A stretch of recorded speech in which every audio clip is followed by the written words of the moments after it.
Hi, how's everybody doing today? Not here tonight. I think it's day 6 off the ball machine. I set it up a little differently. Instead of shooting to the backhand side, my ball's going to be coming a little quicker. The problem that I see with myself is, one, I'm 52 years old. I am disabled. I have 2 replaced hips, and I got a plate in my shoulder. So the main thing I'm having problems is moving my feet to, on every shot. When I got a chance to set up to hit the ball correctly, I hit it pretty clean, and I'm doing pretty good. So that's a good accomplishment for me right now. I hadn't played tennis in over 25, like close to 25 years or something. I'm close to that. The last time I played tennis was in 98, 99. It was the Light Up the Shores tournament, and I won that in doubles, and then I came in second place in singles. But the year before I won doubles and singles. So yeah, it's a journey that I'm taking with my friends. I got a few friends on here that help me and give me pointers and stuff, and any coaches that see me play, you can give me, I take criticism very well. So about a few months ago, I came across these rackets here. They're called Wilson Tour France, right? They got graphite in them. So I actually started playing tennis, so I got her like 3 of these things, and I got them restrung.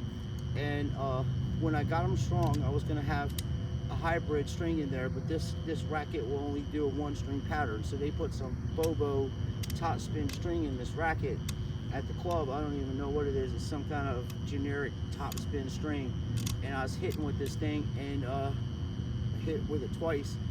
So far I've hit about 300 tennis balls, and as I'm hitting with this thing, I can feel it bending. So if you guys are pros or whoever comes across this channel, you can tell me why that's happening. Is it just the racket's just cheaply made, I'm thinking, and compared to this racket from the 90s is made better than this. This thing was made in West Germany. These are Wilson Profile 95s, and these things you can smash the ball if you hit semi stroke with it. If you got a semi Eastern grip, and you just hit with a little top spin just to get the ball over, you got an old school style, it's perfect. It also is the same thickness as the Bobblette 110 that I got for Ashley, because she was playing with these things, and I told her, now that you're getting better, it's time to retire these or donate them to little kids or something, because I just went out here and I'm afraid I'm gonna break the strings with this thing. And I don't even hit big like most of the people that are on each channel. I don't hit that big anymore. I used to hit really big. It was a part of my style of play, but I've gotten older and I'm injured, and I'm like, my footwork, it's just atrocious. I look at the video, I'm like, even when I'm hitting good shots, I'm like, wow.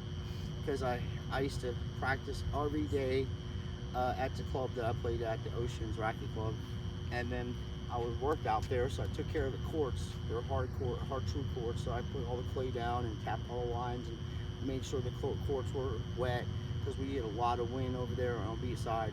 I'm talking 50, 60 miles an hour wind, crosswind, that will take your clay completely off your court in a matter of 15 minutes.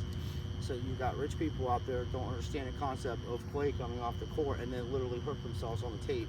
If you don't have the tape down on these clay courts, they'll stick up and you can trip on them and get hurt really bad. So I have a little knowledge of the game of tennis. I've been around it for a long time, and then I found out that all sports are rigged and scripted, but tennis, they just tank matches. They tank it for points. There's a lot of money being bet on tennis, so I'm not saying that the #1 player does it, but at one point they get approached and they hey, drop a set to this person because you're supposed to beat them straight, and then someone bets $100,000 that they can win a send off of them. And it's always been gambling, especially with rich people. They gamble on everything. I worked at a club most of my life, I know what I'm saying. But to get back to what I'm saying here, practicing with this racket, this thing is heavy, and then when I get to Bobblette, which are like 10 ounces, I think it's 10 ounces, right? This thing is over 13 ounces, and it's over 370 grams of string in it. So when you swing and make contact with this thing, the ball goes, okay? So you'll see.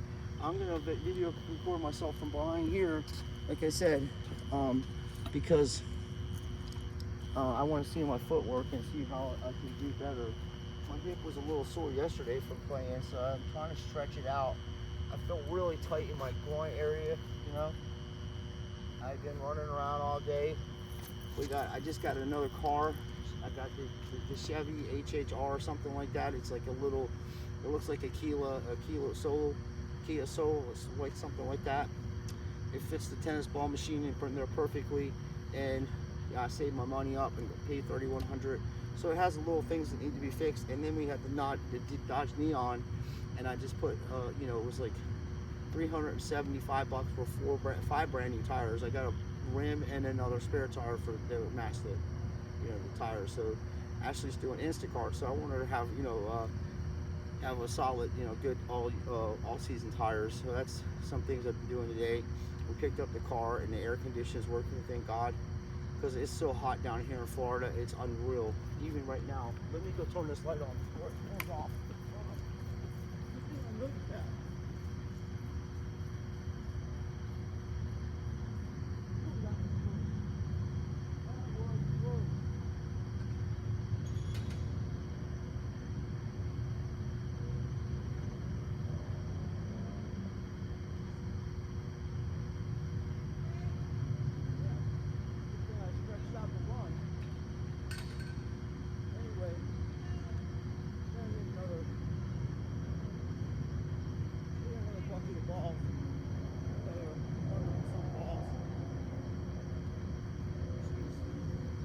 Yeah, the way it turns out here, it takes like 20 minutes for it to restart.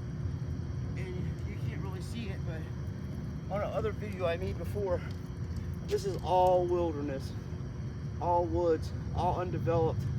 There's a baseball field right behind me. There's a park to play basketball. But when they turn the lights off here, it's pitch dark. So, start this machine.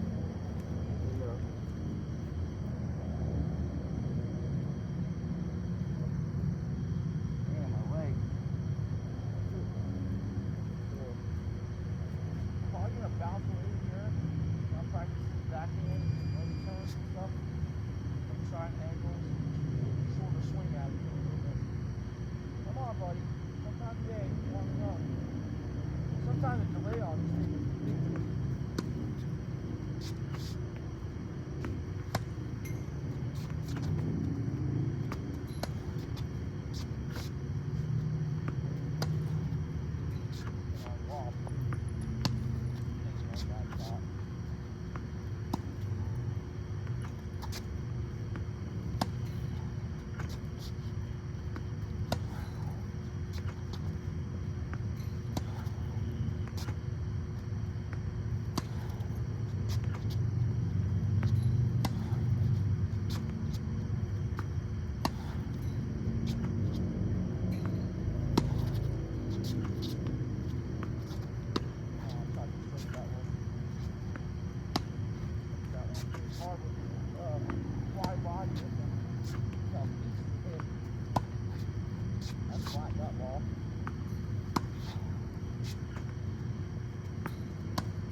I was feeling with these rackets. It's so heavy and so thick. It's flat. Bring it back. It's flat. You can hit better with it. Not blocking it. Working on hitting the ball in front of me. Shooting footwork.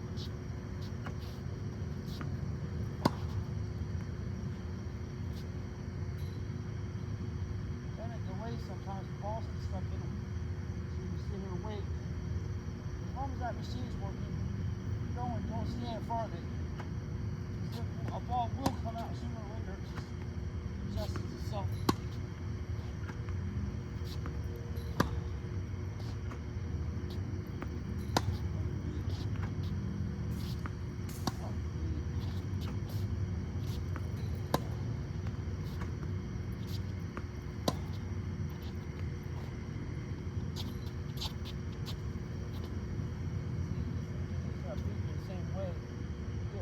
Standing in the same place instead of moving the feet.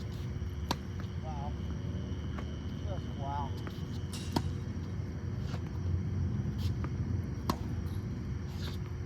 Yeah.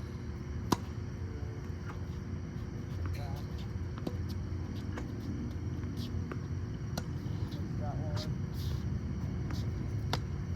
Drop shot.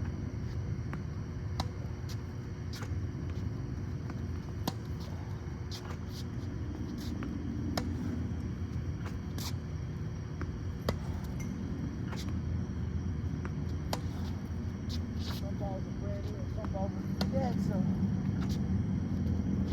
it's always a different look at it.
Stop.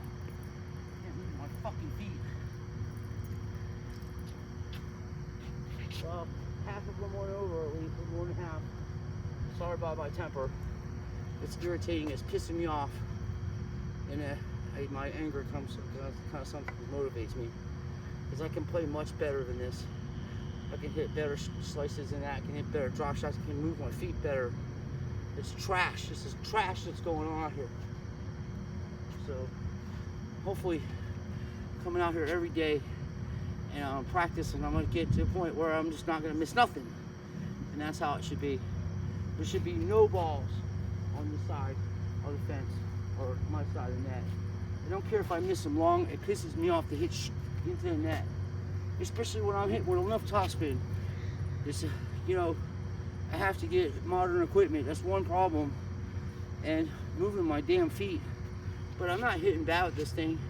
although some of the shots I'm trying to hit out front, and it's just like a little quick, like that. Where the other racket, when I bring it back, I can actually hit a lot topspin out in front, and it'll go over cleaner. But this racket, like I said, is a hammer. It's for driving the ball and volleying. And I even hit sometimes when I play against these older people, I'll hit a slice that's high. It's like a high lob, but it's a slice, and I learned that shot a while back, so I hit it upwards. So it may look weird the way I'm doing it, but believe me, when you're playing, especially on clay, and you put slice on a lob, you're hitting it up and you're slicing it and you're hitting it up, and when that ball bounces, it's hard for them to adjust on it. They're just going to get it back, and then by the time you and your partner will be at the net, or it helps you reset. I just seen a dude, Simon Fried, I think his name is, or Simon Fried, how do you pronounce his name? I apologize. But him and his partner beat these dudes with lobs, and they're pro players. Okay, they're high level doubles players, and got every arsenal shot in the arsenal. And his partner was playing really well. He was beating these dudes with lobs, and then they were concerned about, you could see the people they're playing it threw the rhythm off. Then he started getting them with those shots I was hitting, with those angles, two-handed backhand angle shot, short in the middle of the court, right behind the guy. Nothing you can do about that when someone's playing that good. But he set his shots up with a lob, and it's the most underestimated shot in tennis. Watch Agassi when he used to play in his prime, even when he was world champ. He had a lob that was amazing. He'd bring it back like he was normally going to pass you, and then last second, he'd flip it right over your head. And I see that Novak's starting to use lobs, and a whole bunch of other people, because it's just like football. When something's working for the other team, the other fellas will start using it, even in rigged and scripted football times, because the NFL is 100% rigged and scripted, folks. But what's not rigged and scripted is me busting my ass to try to get better so I can play in a tournament this year and play doubles or something, and just see where I'm at on everything, And I don't have an ego. I'm going to try to win, but I always do my best at everything I do. That's why I get irritated. I've already hit, 3 times off this machine tonight, so I'm not disappointed in that. The first 2 sessions were better than this one. Although there's not that many balls on the side, probably 15. And then I was hitting pretty decent, I guess. Just not moving my feet, it irritates me. And that's something I'm gonna work on. So I appreciate everybody watching. Thanks a lot. And if you're interested in the Slinger ball machines, I'm not sponsored by them or nothing like that. They had them on their website for $650. So on the internet, on eBay, they want $900. So if you want a ball machine, this thing works perfect. You can see how it does. And when you do the oscillator thing, that'll run you from side to side. And I got to get in better shape. I was doing that a little while ago, and I was running balls down, and I did pretty good. But it wears me out too fast, and I got to watch my hips on this concrete. So that's one of the reasons why I want to go out to this Daytona tennis club, because it's clay court, a lot easier on my body. And it's going to be a lot easier for me to play on that stuff, because this stuff is trash hardcore. It tears your body up, and believe me, I know what I'm saying. If I had a choice to play on hard or clay, I'd take clay any day of the week. I feel better after I play on clay, and it's just better for you. So thank you for watching. Thank you, Nathan, for your support. Thank you, Stefan, for your support. Thank you, Ashley, and thank Jesus in heaven. And Yahshua HaMashiach, the Christ Jesus, for giving me the strength I need and helping me through these times to get better at tennis and to have a better life for myself and my friends and family. I can't ask for more than that. So thank you.